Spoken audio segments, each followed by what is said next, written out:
We've got about 25 minutes today, so again, we'll do the normal. We'll go one at a time, and we're going to start with Spencer Holbrook. Go ahead. Ryan, when you watch back over how Julian performed on Saturday, what were your takeaways? Did he grade out as a champion, and what did you learn about him in his first start? Yeah, he did. He graded out over 80%. His adjusted completion percentage with a few drops was pretty good. So we felt like he took care of the ball, made some good throws. You know, I'd like to think that if we had made a few plays for him earlier on in the game, you know, maybe it would have gone a different direction. But I don't think he ever flinched. So good start. A lot of football to go, though. We're going the front row, Dave Biddle. We were so busy asking about quarterback battle and everything else. I don't think we asked you enough about the running back situation. Obviously, both CJ and James were going to play. You talked about that, but I thought James would be the starter and CJ would be the backup. What did CJ do to kind of earn that starting job?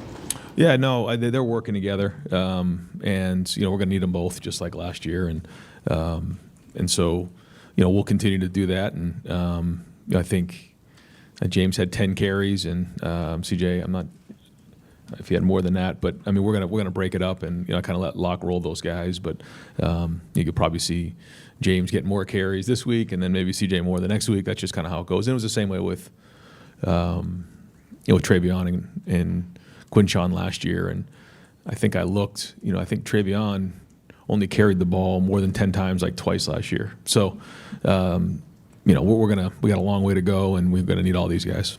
Going to back, Dan Holt, 11 Warriors. Yeah, Kenyatta left the game on Saturday. Any update on his health going into this week? Yeah, no, you know, real update other than you know, he is working towards getting back to play this game. Going the front row, Austin Ward. Right, I know that you never want to disrespect any opponents, but with Texas now in the past, it seemed like training camp was all designed towards winning an opener.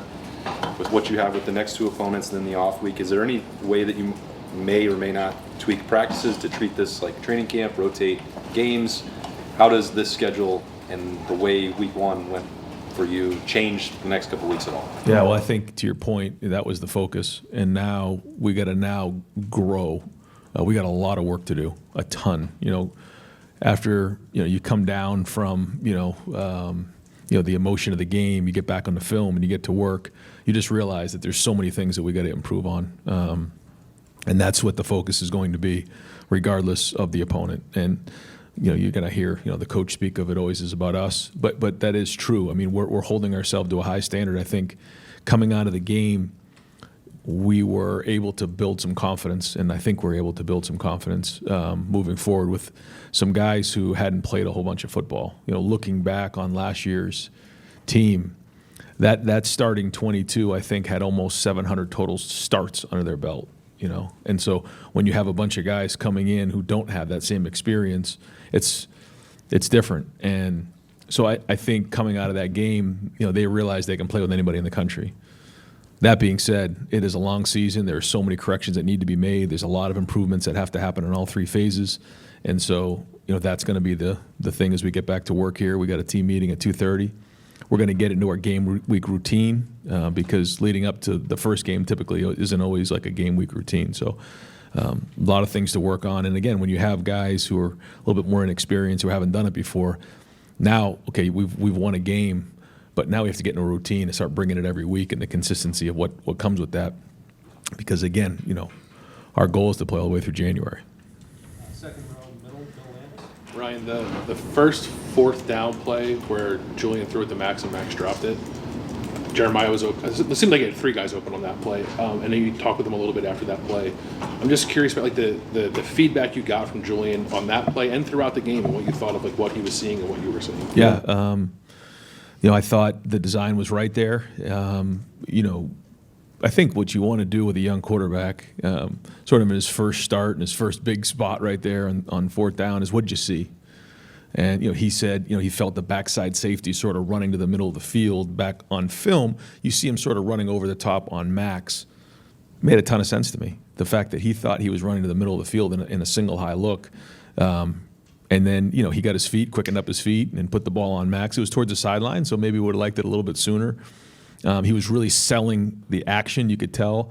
So maybe, had another step or two in the fake that he could have snapped around a little bit faster, which would allow him maybe to see it a little better. But I thought he threw a heck of a ball. I mean, this is his first start ever. We got to help him out. And it's good to see he and Max connect on a pass later on. But it was a good route by Max. Jeremiah was flying. I thought the design was right. And we're trying to be aggressive early in the game. And you hit that, who knows what happens? But that's a game of football. You got to move on, which I thought we did, and he did. But when you ask him, what did you see? And you get something that makes a lot of sense, especially when you're looking at the iPad, that helps. I do think for a young quarterback, having that iPad and actually watching the film on what you actually saw and then comparing it to what was on the film does confirm some things in your mind where in the past, you wouldn't know what that looked like until you actually got on the film the next day or after the game. So I think we use that to our advantage in this game. You used the word with Brian after the game about his play calling that it was unselfish. As a coach, when do you kind of notice that in your career you learn to coach unselfish? And how important is it to realize that you may not be able to dictate a game and that you used the mantra just win last week? Like, we may have to get away from our game plan and 14 might have to be enough. Yeah, I can't sit up and say to you guys that the number one goal is to just win. If it's 14-7, we have to be really, really excited about that. I think, in college football and, before there was the playoff system, but even still now and just being, in a place like Ohio State, there's certain things that, there's quote unquote, the look test and style points, which is a pretty dangerous place to go sometimes because the number one goal is to win. And if you get too worried about that, that can cost you a game. And so, especially in a game like this, the number one thing was to win the game. We wanted to establish an identity in terms of playing physical. I think you saw that. I think guys played hard in this game. I thought there was a physicality to the game. The execution's got to improve. We need to be more explosive on offense for sure. And I think you have to try to identify in the game what you're dealing with. And I think that, for me, is important. I do think, the last drive when it was 14-7, I do think at that point, we need to be a little bit more aggressive right there. That first run didn't quite hit right, and then, they played man on second down and kind of hemmed us up, and then we're in third and long, which is bad, especially with an incompletion right there. So, I liked everything we did. I'm a part of that, so I'm being self-critical. That last drive, we got to go win the game in that moment. That being said, you got a young quarterback, so you got to keep all those things in mind. But at the end of the day, you just got to win the game and then move on and grow from there. But we know where we need to go, what we need to do, and so that's where we're going to work today. Fourth row goal, Patrick Murphy. Ryan, you talked before the game about how many times you sort of envisioned this game in your mind. How much did it play out like you thought, and how much maybe does what you thought before the game sort of dictate what you did during the game, if that makes sense? Yeah, I think if we felt like we were getting off the field on defense and playing good defensively, we wanted to limit the possessions that they had, which I think we did. Certainly that long drive, we ate 8 minutes off the clock. They used to say that like time of possession is one of the most overrated statistics. So not really, not when you're in a game like that and you're trying to keep a really good offense off the field and really good players. Once you get into halftime, that's kind of when you start to figure out, all right, where are we? We're up by 7. We feel like we're playing good on defense. We are getting some movement, up front. We're playing physical on offense. At some point we're gonna have to take a shot or two, and then see what happens there in the first 4 minutes of the third quarter. Didn't like the way we played in the first 4 minutes of the third quarter. We can do better there. There's a lot of things that we can execute better. And if we do, again, the game can change real fast. I thought we won. We talk about the middle 8. We won those first 4 minutes, but we didn't win those second 4 minutes. So we deferred, and we got the ball to start the second half, and I thought we could have done better there. So going back through the film, a lot of corrections we need to make to get better. And again, that's all great lessons to learn coming out of a win against an opponent like that. But nonetheless, the issues are still there. Go to the left, Joe Nugent. On the touchdown pass, what did you make of the effort by Will Kazmarek? It looked like he had his hands full, but certainly got the job done. Yeah, that wasn't the only play that he had where he was playing really physical in this game.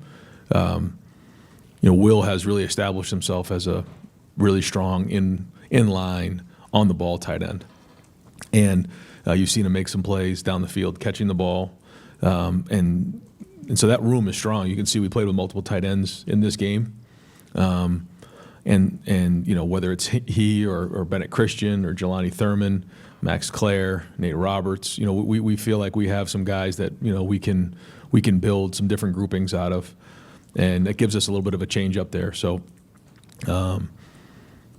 but yeah, the strain on that play by a bunch of guys was critical. The guys up front, Will in particular, and then just Carnell coming back. And we talk a lot about those deep balls and the type of receivers we have is, the more air you put on the ball, the more margin of error you allow the receiver to come back and make a play or get a PI. When you throw a flat ball there, you got to be on the money, and you got to be exact. And when we're in those one-on-one situations, we've got to give our guys a chance. So we got to put air on it. We got to give them a chance to go get it. Feel free to get out in front of them, make a great ball. But if you do and you miss a little bit underneath, these guys have a chance to make a play. It's exactly what happened. And for Carnell to make that spot in that moment was big for us, and certainly allowed us to go up by 2 scores and give us a little bit of room in the game. Ryan, you've talked a lot in the last month and a half about identity of this team, and I wonder if the Texas game is such an anomaly because of the long lead-in time and what comes after it. Do you feel any closer to knowing what the identity of this team is? Yeah, I think the first thing is what we talked about in preseason was the competitiveness, the grittiness. I think you saw that on Saturday, the way that our guys competed. I thought the way that we fought in the trenches. I thought the way that we tackled. I thought the way we blocked. I thought the way we ran. You could see all that, and that's a great start. Was it all perfect? No. Do we need to play even harder? Yes. The execution, the details, the fundamentals, we got miles to go. It's not going to be good enough to where we need to go. But that's certainly something to build off of. And if that's going to be our identity, then we're going to have a chance. Were you surprised by the defensive execution as clean? I mean, from our vantage point, it was pretty clean for a season opener. Was it installing a new defense coordinator, all the other changes? Was that a surprise to you? Well, I think it was a very well thought out plan, but these weren't all of a sudden brand new coverages. There's only so many coverages you can play. You can play 1, 2, 3, 4. I mean, there's only a few of them. And when you're talking about great coaches like Tim Walton, Matt Guerrieri, James Laurinaitis, Larry Johnson, I mean, these guys know our players and they know how to coach. So, when Matt comes in and kind of, has some wrinkles and different thoughts on how we want to attack it, they all work together in there. Now, that sounds great, but the players have to go put it on the field. And I think that's where the credit really needs to go. I mean, certainly it was a great plan, and you got to give our coaches a lot of credit, but to see a guy like Jermaine Matthews, and he was all over the ball. There's a lot of great defenses out there, but you got to go put it on the field. And a guy like Caleb Downs organizing and talking and communicating and making sure guys are in the right spots. The guys up front fighting their tail off. Arval and Sonny filling the holes, Peyton Pierce.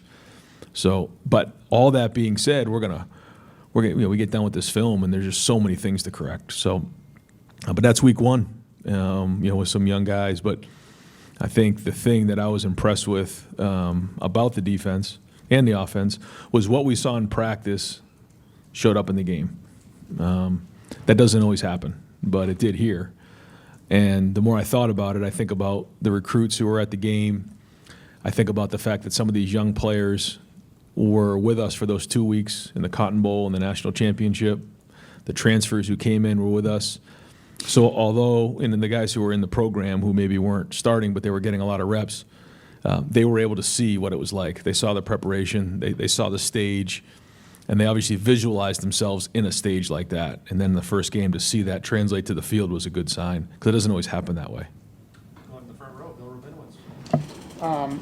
Jalen McClain looked like he had a terrific game. He was in the battle, obviously, with Malik. What would you want to say about his performance and what kind of impact he can make? Yeah, an excellent start. I think he works well with Caleb. I think that Caleb's helped him build his confidence at a young age. He's a good tackler. He sees things. He plays downhill. He's fast. makes good decisions, plays on special teams at a high level. So he's got a bright future ahead of him and a real good start and a big spot right there because, again, like you said, there's a guy that maybe people aren't talking about a bunch, but he hadn't played a whole bunch of football. Maybe he had one start, but not many. And again, to play against that style of an offense early on, that's got to build confidence going into the rest of the season. So we're going to need him. He's going to be a big part of this thing. Here on the right, coming from your right. Coach, the saying goes you make the most improvement from week 1 to week 2. Do you subscribe to that? And what's at the top of the list this week? Well, I think the reason why people say that is what we were talking about last week, which is you make certain assumptions about players, about what it's going to look like, and then you get into the game and you figure out if your assumptions were accurate. There were a lot of things that were what we thought they were going to be, but then a lot of things that didn't happen. So we've got to get better at those. And when you play against a matchup opponent like that, you find out. You get to see on a punt return a guy competing against a really good player across the ball, and there's just a lot of things there. So we got to clean some things up on special teams for sure. We have to, fundamentally just across the board, we've got to get better. We have to continue to work on sustaining high levels of play throughout the game. We have to attack the football on defense and create more and more turnovers. On offense, we need to be more explosive. We need to get to the second level and make guys miss, or get to the second level and block them on the perimeter. We need to, space out the passing game. I could give you a list a mile long of things we need to improve on. So, but we got it, and that's what the focus is going to be this week. Coach, the offensive line didn't allow a sack, and they gave Julian a lot of time against good defensive front. How did those guys grade out, and how would you assess their performance? Yeah, I looked across the field before the game, and that is a good-looking front. And I thought for Austin starting, at left tackle, Phil right tackle. I thought Carson, Luke, the guys. I thought they played well. Was there some inconsistencies? Yeah. Was there some looks that they gave us that we weren't prepared for? Yes, for sure. I thought they had a good game plan coming in and did a nice job. But I thought if you just watched our play, you watched how hard we played, there's something that we can build off of. And I think watching their reaction after we scored the touchdown on 4th and 1, watching the way they were finishing plays downfield, there's a grittiness to that group that, again, is a great foundation. Second row middle, Maurice. Ryan, NFL season starts this week with NIL and rev share and all the ways that players can make money now. How much does NFL development and their chances to make money at the next level factor into recruiting still? And how do you feel you guys are doing in the NFL development part of this program? Yeah, I think when you look at the development of our team, I won't compare it to other programs, but I'd put it up against anybody in the country because not only it's one thing to make it to the NFL, it's another thing to stay in the NFL. And that, to me, is where we've done a great job here. And, it's Coach Mick, it's our program, it's our schedule, it's Ohio State. It's playing on the stage. It's understanding how you handle yourself. There's just a certain level of expectation here in terms of performance on the field, how you handle yourself off the field, not, staying out late and running the streets after a game. Like, we got to get to bed. We got a long season ahead of us. And excellence to preparation, professionalism in and out of the building. I think all those things add up, and I think we're somewhere around the mid-50s in terms of Buckeyes in the NFL right now. Maybe there's other teams that have more, but the guys that we have, just really proud of what they've done. And you see some of the guys, that have been in the NFL now going on, a decade, and then you have some of these new guys who are really excited about making a difference. But the feedback we get from our players is that when they get to these clubs, they're ready to go because of the structure here, how we do things.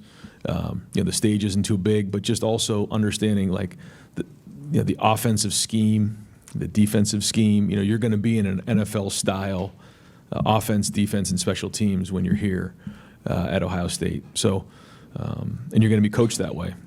So all those things add up to guys doing well once they're there. And when you talk to NFL personnel, they know what they're getting when a Buckeye goes on their team. And we've just got so much great feedback about our players year in and year out.